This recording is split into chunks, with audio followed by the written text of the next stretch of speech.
آپ وہ شریعت کے ہر حرام کو حرام سمجھیں، شریعت کے ہر حرام کو.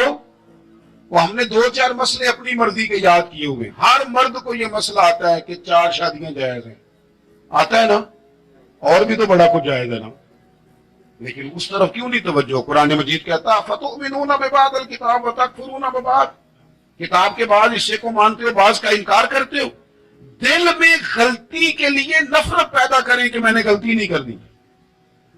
اپنی طبیعت کے اندر یہ بات ہو کہ یہ گناہ ہے.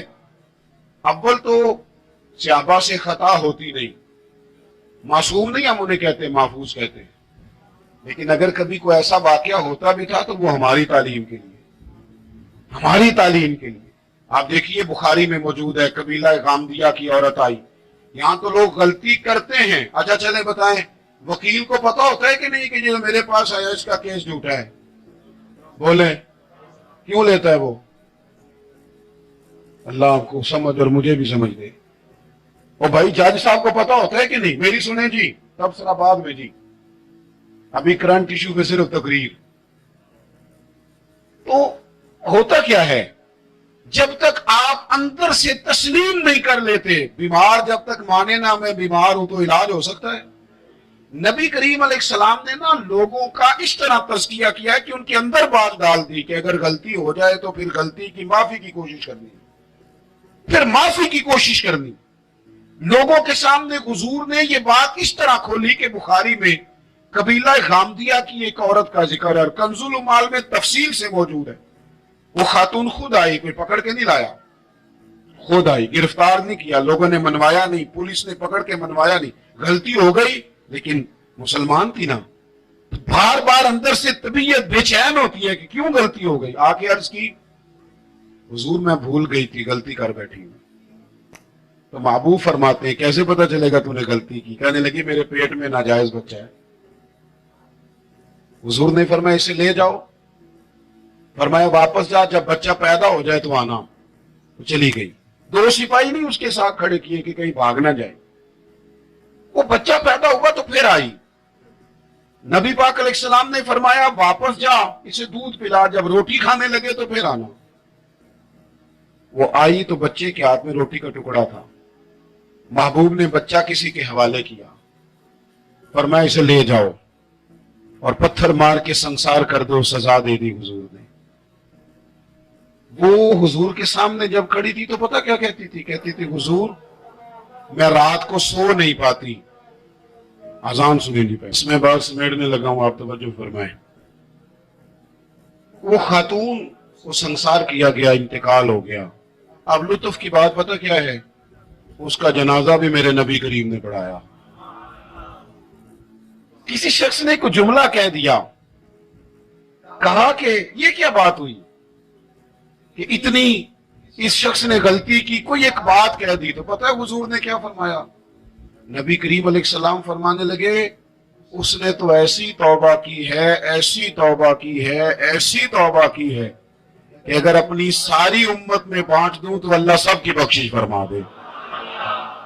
یہ جو احساس ہے نا طبیعت میں، احساس پیدا کریں.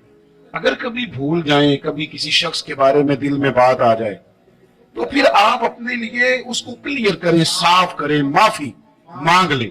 تیسری بات، ایک تو بے لوث رہیں، کسی کی خدمت کی کوشش کریں، ایک اپنے آپ کو قانون کے سپرد کریں، اپنی غلطیوں کی معافیاں لیں. اور تیسری اور آخری بات جو آج کے اس بڑے اجتماع میں آپ کو پیغام دینا ہے، اس کو آپ نے اچھی طرح سمجھنا ہے. اپنی زندگی میں دیانتدار ہو جائیں. نبی پاک صلی اللہ تعالی علیہ وسلم نے ڈوبے ہوئے سورج کو موڑا ہے، حضور نے چاند کے 2 ٹکڑے کیے ہیں. ہاں نہ تو کرے نا. درختوں نے حضور کو سجدہ کیا ہے، پتھروں نے کلمہ پڑھا ہے. میرے محبوب کو رب نے بڑے معجزات دیے، معراج عطا کیا ہے.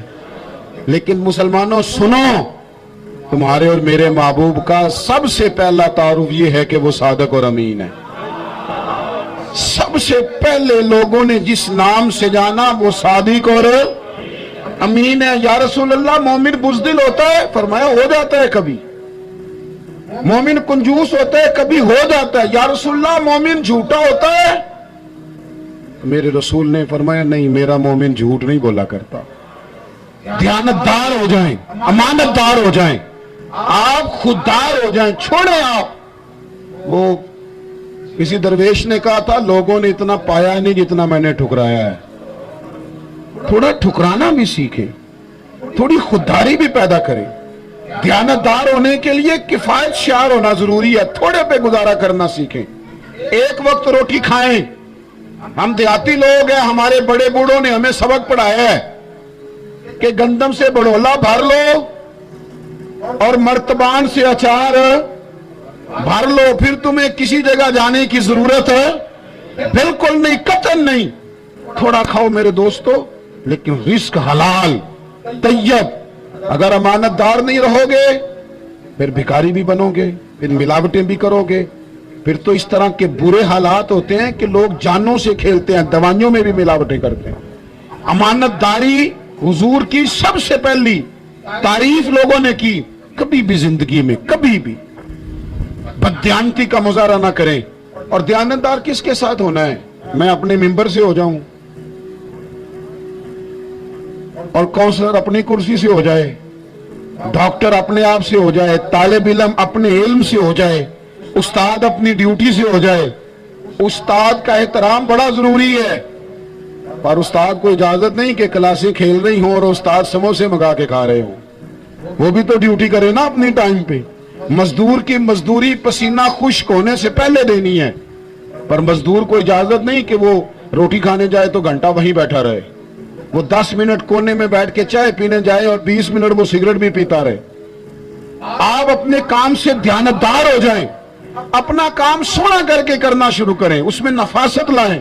مجھے بتائیں، اگر کپڑا بنانے والا صحیح بنائے، باقی کے کام نہ دیکھے اپنا دیکھے، بنانے والا صحیح بنائے اور سینے والا وہ صرف بیٹے بیٹھ جاؤ، وہ پتر بیٹھ جاؤ پیچھے بیٹھ، سینے والا صحیح سیے، بنانے والا صحیح بنائے تو ساری دنیا کو صحیح کپڑے ملنے لگ جائیں گے نا.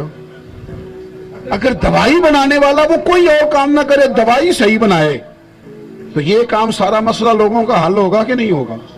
ہم نہ دوسروں کے کاموں پہ نظر رکھتے ہیں، فلانا ٹھیک نہیں چل رہا، اسے چھوڑیں. آپ ٹھیک چل رہے ہیں، چھوڑیں اسے. آپ ٹھیک ہیں، آپ صحیح چل رہے ہیں، آپ کے معاملات بہتر ہیں. میں آپ کو ذاتی طور پہ بتاتا ہوں، میرے قریب والے دوست جانتے ہیں، کبھی زندگی میں کوئی کام خراب ہو جائے، کوئی پلان کیا تھا اس میں کوئی کمزوری رہ جائے، تو میں کہتا ہوں پہلے مجھے اپنی غلطیاں ڈھونڈ لینے دو. میں نے کہاں کہاں سستی کی، مجھ سے کہاں کہاں غفلت ہوئی، کہاں کہاں میں نے توجہ نہیں کی. تھوڑا سا نا. حضرت موسیٰ علیہ السلام کو حکم ہوا اللہ کی طرف سے کہ بستی میں جو سب سے نیک بندہ اسے ڈھونڈ کے لائے. اب جسے حضرت موسیٰ نیک کہیں گے وہ کتنا کو نیک ہوگا. ایک بندہ ڈھونڈ کے پیش کیا، مکتوبات 2 صدی میں یہ بات لکھی ہے صوفیاء نے. ڈھونڈ کے پیش کیا تو کمال کی یہ سب سے نیک ہے. اب حکم ہوا کہ اس بندے سے کہیں جو سب سے برا ہے وہ ڈھونڈ کے لائے. میری اور آپ کی ڈیوٹی لگتی نا برا بندہ ڈھونڈنے کی، تو ہم نے خود ہی نیک بچنا تھا، باقی سارے کرپٹ نکل آنے تھے. اس سے کو برا بندہ ڈھونڈے. اب اس سے کہا جناب آپ ڈھونڈ کے لائیں. ہاتھ باندھ دیے، کہا حضور میرے سے یہ کام تو ہو ہی نہیں سکتا، میں نہیں کر سکتا. کہا آپ نہیں کرنا ہے، حضرت موسیٰ حکم دیتے ہیں.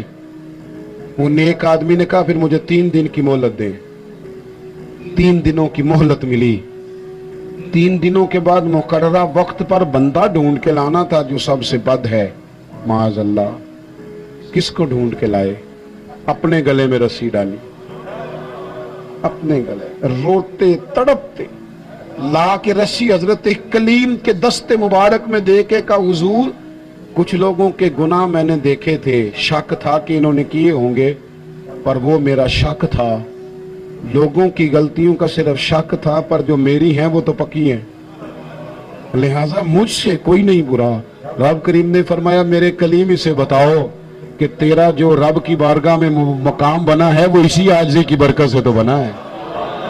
ہم نے نا دیانتداری کا مظاہرہ. جھوٹ جس قوم سے نکل گیا وہ قوم بن گئی. جھوٹ پتہ کیا نقصان کرتا ہے؟ اعتماد ختم کرتا ہے. بندہ بڑا قابل ہو لیکن جھوٹا ہو تو اس کا اعتماد. یہ 3 باتیں عرض کی ہیں. میرا خیال ہے کہ جب میں یہاں سے لوٹوں گا تو کچھ خیرات مجھے ضرور ملے گی. اس کی